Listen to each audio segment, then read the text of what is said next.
अस्सलामुअलैकुम दोस्तों, मैं हूं राव कमर रिजवान और आप देख रहे हैं मेरा यूट्यूब चैनल। दोस्तों, ये कहानी है सादिया की, जो एक लड़के के बहुत करीब होती है, जो कि उसका रिश्तेदार था। वो रोज कॉलेज उसी के साथ जाती और फिर इतना ही नहीं, वो होटलों में भी मिलने लगे। जब इस बात का सबको पता चला तो उस लड़के के घर वाले उसकी मंगनी उसके कज़न से कर देते हैं। ये बात सादिया को बहुत बुरी लगती है और फिर वो अपनी चाल चलती है और बताती है कि कैसे उसके मंगेतर ने उसकी इज्जत तार तार की और क्या कुछ हुआ। क्या सादिया की शादी हो पाई? क्या हुआ इस कहानी का अंजाम? ये देखने के लिए इस वीडियो को आखिर तक लाजमी देखिएगा। तो चलिए शुरू करते हैं आज की कहानी। जिंदगी में हालत को बदलते देर नहीं लगती, लेकिन जब अपने यूं धोखा दें तो हर शय से जीव चाट हो जाता है। रिश्तों की सच्चाई जहां जिंदगी को रंगीन बना देती है, वैसे ही आपस की गलत फहमियां रिश्तों में जहर घोल देती हैं।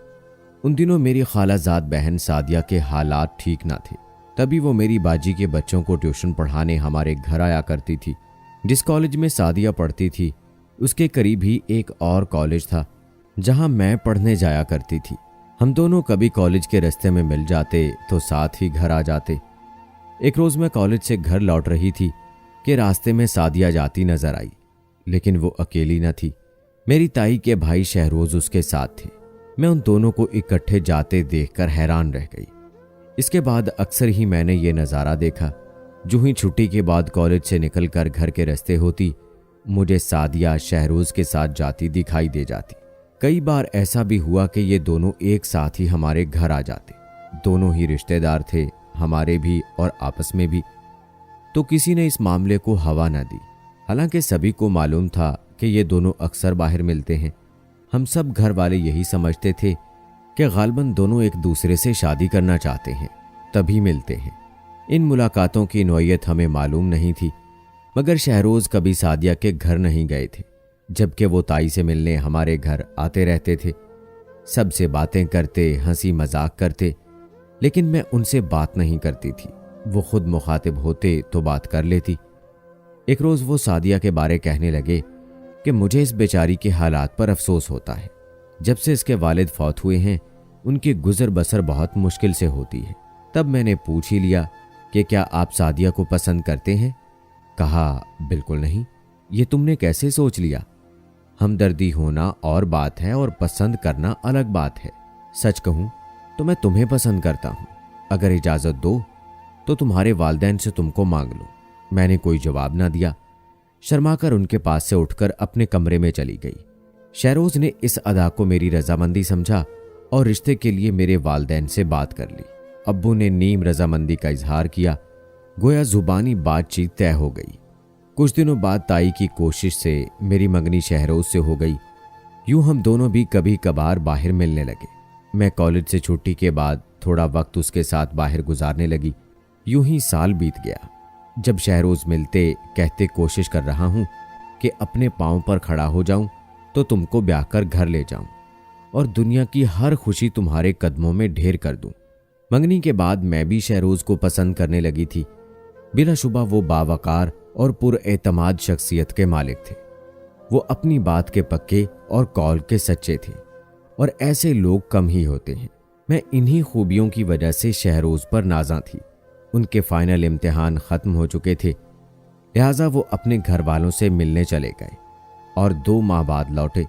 शहरोज जब वापस आए तो मेरे घर वालों और मेरे लिए बहुत से तोहफे लाए, लेकिन सादिया के लिए कोई तोहफा ना लाए। उस रोज़ वो हमारे घर बैठी बच्चों को ट्यूशन पढ़ा रही थी। उसने शहरोज से हम कलाम होना चाहा, मगर उन्होंने उसे कोई लिफ्ट ना दी। मजाक करना चाहा तो भी शहरोज ने उसको रूखेपन से नज़रअंदाज कर दिया और तमाम वक्त उसके साथ कोई बात ना की। अब वो रोज आने लगे। मुझसे बातें करते, सादिया मौजूद होती तो उससे हम कलाम ना होते। तब मुझे उनका ये रूखापन बड़ा अजीब लगता। अक्सर कॉलेज से वापसी पर सादिया मुझको शहरोज के साथ जाते हुए देखती, तब उसका मुंह उतर जाता, चेहरा धुआं धुआं हो जाता। आखिरकार रकाबत ने उसके अंदर ऐसी आग को जन्म दिया कि वो इसमें खुद ही जल जल कर राख होने लगी। वो खामोश थी, मगर उसके अंदर खतरनाक किस्म की रकाबत पल रही थी। उसने मेरी बड़ी बहन से दोस्ती कर ली और उसके करीब हो गई। बाजी बेहद सादा लौह खातून और दूसरों की बातों में भी जल्द आ जाती थी। हमारे घर बच्चों को पढ़ाने के बहाने तो वो रोज ही आया करती थी। अब वो ज्यादातर बाजी के पास बैठी नजर आने लगी। बताती चलूं कि मेरे वालिद और बाजी के ससुर आपस में सगे भाई थे। यूं उनका घर हमारे घर के साथ ही था। जब बाजी की शादी हुई तो अब्बू ने बीच की दीवार भी निकलवा दी ताकि बेटी और उसके बच्चे आंखों के सामने रहें। जब मैं देर तक सादिया को बाजी से बातें करते देखती तो मेरी समझ में न आता कि वो उनसे कौन से ऐसे हाल अहवाल करती हैं कि उनकी बातें खत्म नहीं होती। सादिया दरअसल मेरी और शहरोज की मंगनी से इतनी जख्म खुर्दा हो गई थी कि वो झूठी झूठी बातें करके बाजी को शहरोज के खिलाफ कर रही थी। उसने उनको बताया कि शहरोज अरसा तक उसे मोहब्बत का झांसा देता रहा और फिर उसकी इज्जत को तार तार करके मुंह फेर लिया है। उसने मेरी बहन को यह भी बता दिया कि मैं कॉलेज से छुट्टी के बाद अपने मंगेतर से मिलती हूँ।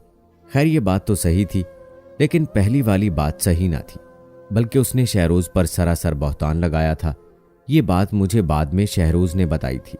रफ्ता रफ्ता बाजी शहरोज से बदजन होने लगी। वो उसे एक गलत आदमी समझने लगी और सादिया की बातों पर यकीन करके उसको मजलूम और शहरोज को जालिम समझ बैठी। वो अब मुझे अपने मंगेतर से मिलने से मना करती। मैंने तभी शहरोज से मिलना कम कर दिया। खैर ये बात तो ठीक थी, लेकिन मेरी बहन इसरार करती कि तुम शहरोज से बिल्कुल हट जाओ, उससे ना मिलो, बात भी मत करो। वो बात करे तो बेरुखी इख्तियार कर लो। जहां तक रह गई शादी की बात, तो अगर होना होगी हो जाएगी। दरअसल बाजी शहरोज को एक बुरा इंसान समझकर मेरा रिश्ता उससे खत्म कराने का सोच रही थी। ताहम खुल्लम खुल्ला मुखालफत ताई की वजह से नहीं कर पा रही थी, क्योंकि वो उनकी सास थी। बाकी अंदर ही अंदर मेरा पत्ता साफ कर रही थी कि शहरोज से ना मिलो, वरना मैं अब्बू से कह के तुमको कॉलेज से निकलवा दूंगी। और तालीम तो मैं किसी तौर छोड़ना ना चाहती थी, लिहाजा मजबूरन मैंने शहरोज से मिलना और बात करना बिल्कुल तर्क कर दिया, क्योंकि सादिया साए की तरह हम दोनों के पीछे लगी थी। ये मेरी और शहरोज की ख्वाहिश थी कि मैं खूब पढ़ूं। अब मैंने शहरोज से रूखा रवैया इख्तियार कर लिया, क्योंकि ये मेरा फाइनल ईयर था। समझी मैं कोई रुकावट ना चाहती थी कि सादिया की साजिश का शिकार होकर इम्तिहान देने से रह जाऊं। शहरोज को इन सब बातों का कुछ इल्म ना था, तभी वो काफी परेशान रहने लगे थे। बाजी ने अम्मी को सादिया की कही बातें बताईं तो वो भी शहरोज से बदजन हो गई। उनका ख्याल था पहले अच्छी तरह उसके और सादिया के गुजरे मरासिम बारे छानबीन कर ली जाए, फिर मंगनी को पक्का समझा जाए। अम्मी ने मुझसे कहा, शहरोज ने माजी में सादिया से चक्कर चलाया था, बेहतर होगा कि तुम इससे शादी से इनकार कर दो, ताकि हम तुम्हारी ताई के सामने बुरे ना बने, वरना उनसे ताल्लुकात खराब हो जाएंगे। ये बात मैंने शहरोज से कही। वो बहुत परेशान हो गया। बाजी ने भी कई बार मुझसे यही बात कही, लेकिन मैं चुप रही, इनकार किया ना इकरार। मैं अब्बू की जानिब देख रही थी, क्योंकि औरतों ने बातें उनके कानों में भी पहुंचा दी थी, लेकिन वो तहम्मुल से काम ले रहे थे। कहा कि मुमकिन है सादिया शहरोज पर इल्जाम लगा रही हो। उनको ऐसा ही लग रहा था। वो एक जहां दीदा आदमी थे। जल्दबाजी में मंगनी तोड़ने का ऐलान करके भाई भाभी को नाराज नहीं करना चाहते थे। घर का माहौल ऐसा हो गया कि मुझे खौफ आने लगा, कहीं अम्मी या बाजी शहरोज की बेइज्जती ना कर दें। एक रोज जब वो हमारे घर आए तो मैंने मौका पाकर उनसे कहा कि आप यहां मत आया करें। कहने लगे, बाहर नहीं मिलती हो, घर इसलिए आता हूं कि यहां मिल लूं, तुमसे बात कर लूं। मैंने इल्तिजा की, मुझसे ना मिला करें, हमारी मंगनी तो हो चुकी है, अगर किस्मत में शादी हुई तो मिल ही जाएंगे। वो अफसुर्दा हो गए। मुझसे ना मिलने की वजह पूछी, मैंने कोई वजह ना बताई, बस यही कहा कि आप मुझसे ना मिला करें। इसके बाद भी वो घर आए, मैं ना मिलती, बल्कि उनको देखते ही पड़ोस में चली जाती। सबसे ज्यादा मुझे अपनी बाजी का खौफ था, जिन्होंने धमकी दी थी, अगर तुम्हें मैंने शहरोज से बात करते देख लिया तो कॉलेज से निकलवा दूंगी। मैं तो बाजी के खौफ से ऐसा कर रही थी, और शहरोज समझ रहे थे कि मैं उनसे नफरत करने लगी हूं। जब किसी की मंगेतर इस तरह का रवैया इख्तियार कर ले तो वो आदमी क्या कुछ सोचने पर मजबूर ना होगा, और यहां तो सारी जिंदगी का सवाल था। शहरोज मुझसे सिर्फ एक बार बात करने और गलतफहमी दूर करने की खातिर कॉलेज के तमाम रास्ते मेरे पीछे आए, लेकिन मैं बात न करती। शायद मैं भी उनको सादिया का पुराना आशिक, फिर उसका गुनाहगार और मुजरिम समझ रही थी। मेरे दिल में भी इस शक की बिना पर दरार आ गई थी कि वो मेरी खालाजाद बहन की इज्जत के कातिल हैं। उनसे बात ना करने का एक मकसद ये भी था कि वो मेरी इस हरकत से तंग आकर खुद ही मुझसे मिलने ना आएंगे। मैं सुकून से सालाना इम्तिहान दे लूंगी और बाद में जो किस्मत में होगा देखी जाएगी। बेकरार शहरोज को मगर कब चैन था। एक रोज कॉलेज से निकलते हुए उन्होंने रास्ते में मुझको घेर ही लिया। कहा कि एक बार मेरी बात सुन लो, चाहे फिर उम्र भर बात ना करना। तभी मैं ठहर गई, इस वजह से भी कि कहीं लोग हमारी तरफ मतवज्जे ना हो जाएं। शहरोज ने कहा, आज वजह बता दो कि तुम क्यों मुझसे बेरुखी बरत रही हो, चाहे फिर मंगनी तोड़ लेना। मैंने उनसे सवाल किया, क्या आप माजी में सादिया को चाहते थे? बहन की खुशियों को मुंतशिर न करूंगी ताकि आप। ये तुम क्या कह रही हो? क्या तुम वाकई समझती हो कि मैंने तुम्हारी खालाजाद को धोखा दिया है? हाँ, ऐसा ही समझती हूं। आपने उसकी इज्जत खराब की है तो अब आपको उसे अपनाना ही होगा। मेरे जहन में बस यही उलझन है और यही मेरे घर वालों के जहन में भी है। मेरे गुनाह का कोई सबूत है? शहरोज ने कहा, आपके गुनाह का कोई सबूत नहीं है, इसीलिए तो सब खामोश हैं। शहरोज हैरत में थे, जैसे सकता हो गया हो। थोड़ी देर चुप रहे, फिर कहा कि मेरी तबीयत ठीक नहीं है, जब तक दवा ना ले लूं तो मुझे उस वक्त तन्हा छोड़कर मत जाना। अच्छा ठीक है, आप दवा ले लें, मैं यहीं हूं। सामने मेडिकल स्टोर था, ये उनके भाई की दुकान थी। वो जल्दी से जाकर दवा ले आए और दुकान से निकलते ही टैक्सी ले ली। टैक्सी में बैठकर आए, बोले, टैक्सी में बैठ जाओ, मैं दवा पी लूं, इसके बाद जहां तुम कहोगी उतार दूंगा। वो रास्ते में कहते रहे, क्या वाकई तुम मुझे बुरा समझती हो? क्या कभी मुझसे ना मिलोगी? क्या हमारी मंगनी टूट जाएगी? और मैं कहती रही, हाँ हाँ, नहीं मिलूंगी। मुझे मालूम न था कि मेरी इस हाँ हाँ से उनके दिल पर क्या गुजर रही है और इसका क्या अंजाम होने वाला है। टैक्सी मेरे घर की तरफ जा रही थी। शहरोज बोले, फसीहा, मेरी तबीयत वाकई खराब होती जा रही है, दवा जो लाए हैं पी लीजिए, आप ठीक हो जाएंगे। आज के बाद तुम वाकई ना मिलोगी? आखिरी बार पूछ रहा हूं। नहीं मिलूंगी, मजबूरी है, मैंने जवाब दिया। अच्छा तो एक ये मेरी आखिरी ख्वाहिश है, इसे पूरी कर दो, ये दवा तुम मुझे अपने हाथों से पिला दो। मैंने कहा ठीक है, और एक जगह टैक्सी रोककर मैंने अपने हाथों से दवा शहरोज को पिला दी। दवा पीने के चंद मिनट बाद ही उनका चेहरा अजीब सा हो गया। परेशान थी कि उनके मुंह से झाग आना क्यों शुरू हो गया। क्या उन्होंने गलत दवा ले ली थी? मैं रोने लगी। शहरोज, आपको क्या हो गया? आप ठीक हो जाएं, मैं ये मंगनी नहीं तोड़ूंगी। वो बोले, आखिरी वादा करो, जब कुछ देर बाद मैं इस दुनिया में ना रहूंगा तुम किसी को ये मत कहना कि ये दवा तुमने मुझे अपने हाथों से पिलाई थी। ये कहकर उन्होंने चलती टैक्सी से दवा की खाली शीशी सड़क पर फेंक दी, जो गिरते ही टूट गई। टैक्सी वाला अच्छा इंसान था, उसने मेरी मदद की। कहा कि बीबी, लगता है इन्होंने खुद अपनी जिंदगी का खात्मा करना चाहा है, दवा भी खुद लाए हैं। बेहतर है कि इनको वक्त जाए किए बगैर हम फौरन अस्पताल पहुंचा दें, बर वक्त तिब्बी इमदाद मिलने से इनकी जान बच जाएगी। मैंने भी उस वक्त कोई दूसरी बात ना सोची, क्योंकि मैं हर हाल में शहरोज को जिंदा देखना चाहती थी। टैक्सी ड्राइवर की मदद से उनको इमरजेंसी में ले गए, मगर बर वक्त तिब्बी इमदाद मिलने के बावजूद उनकी जान ना बच सकी। उनकी अपनी जज्बाती गलती से जान तो गई, लेकिन उन्होंने ये ना सोचा कि उनके बाद उनकी कातिला की हैसियत से मुझे कितने मुश्किल वक्त से गुजरना पड़ेगा। जाहिर है अस्पताल तो मैं ही उनको लेकर गई थी। मेरे बयान के साथ टैक्सी वाले का भी बयान लिया गया।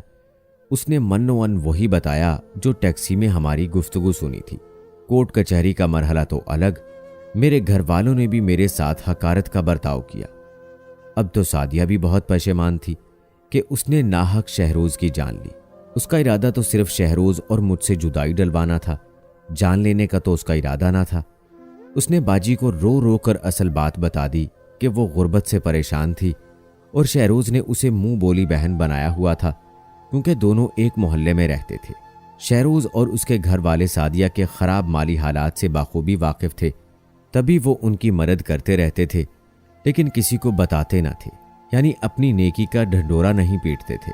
जब शहरोज ने मुझे पसंद कर लिया तो सादिया के दिल में रकाबत का जज्बा पैदा हो गया। वो इससे शादी की ख्वाह हो गई।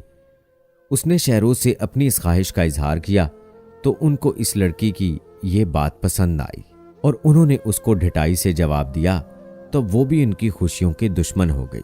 अस्पताल से ही केस पुलिस की तहवील में चला गया। टैक्सी ड्राइवर की गवाही से भी मेरी जान ना छूटी। ये तो भला हो पाकिस्तान की करेंसी का, जो पुलिस वालों को कितनी भली लगती है कि असल कातिल भी छूट जाते हैं। मैंने तो फिर कत्ल ना किया था। बहरहाल करेंसी ने काम दिखाया और बात बढ़ने से कबल ही पुलिस स्टेशन में ख़त्म हो गई। करेंसी ने मुझे सज़ा और रुसवाई से तो बचा लिया, लेकिन आज 50 बरस गुजर जाने के बाद भी यूं लगता है जैसे मैं अपने ज़मीर की जेल में कैद, पशेमानी की सलाखों के पीछे कैद की सज़ा भुगत रही हूं। ऐ काश मैंने उसको ये ना कहा होता कि तुमसे कभी ना मिलूंगी। इस एक जुमले की वजह से क्या बताऊं कि अब भी मेरा दिल वीरान है। शहरोज ने ये जुमले कहने की मुझे कितनी कड़ी सजा दी है। उम्र ही अब मुझे उम्र कैद लगती है। मैंने अभी तक शादी नहीं की, जबकि 67 साल उम्र होने आई है। शादी की उम्र तो निकल चुकी, लेकिन मैं आज भी इस गम से नहीं निकल सकी जो गम अपने जज्बात के हाथों खुद को कत्ल करके शहरोज मेरे दिल के दामन में डाल गया है। अब तक ये सोचती हूँ कि मैं एक मोहब्बत करने वाले दिल को किरची किरची करके उसके कत्ल का सबब बन गई। अगर यूं डरकर अपनी बहन की बात ना मानी होती और पहले दिन ही अब्बा जी से बात कर लेती तो आज शहरोज और मैं एक साथ होते। पर सादिया के जले दिल ने मेरी जिंदगी तो उजाड़ ही दी, पर शहरोज को भी हराम मौत मरने पर मजबूर कर दिया। दोस्तों, सच में किसी पर बहतान लगाना बहुत बड़ा गुनाह है।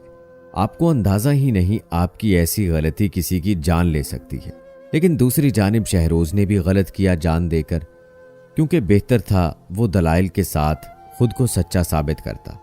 आखिर एक दिन हकीकत सामने आ ही जाती, लेकिन जल्दबाजी में गलत फैसला कर लिया। ऐसा नहीं करना चाहिए था। कैसी लगी दोस्तों आज की कहानी, और आपने आज की कहानी से क्या सबक सीखा? कमेंट बॉक्स में ज़रूर बताएं। मिलते हैं अगली वीडियो में। अल्लाह हाफिज।